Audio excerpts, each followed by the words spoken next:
По најавата на министерот за здравство за тоа дека утре до владата ќе биде предложен дополнителниот сет мерки за превенција од коронавирусот, што ќе значи половично работење во смени, редуцирано работење на сите економски оператори до 23 часот, како и ограничување на капацитетите во јавниот превоз, веде градоначалникот Јане Миланов за М-нет изјави дека истите дословно ќе се почитуваат.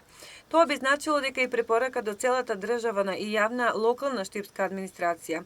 Штипскиот апелационен и основен суд ќе работи во 2 смени или онлайн од дома. Градоначалникот на Штип е согласен дека состојбата се влошува и дека може да се применат порадикални превентивни мерки кои ќе ги донесе извршната власт. Дали тоа ќе значи закачување на администрацијата во Штип?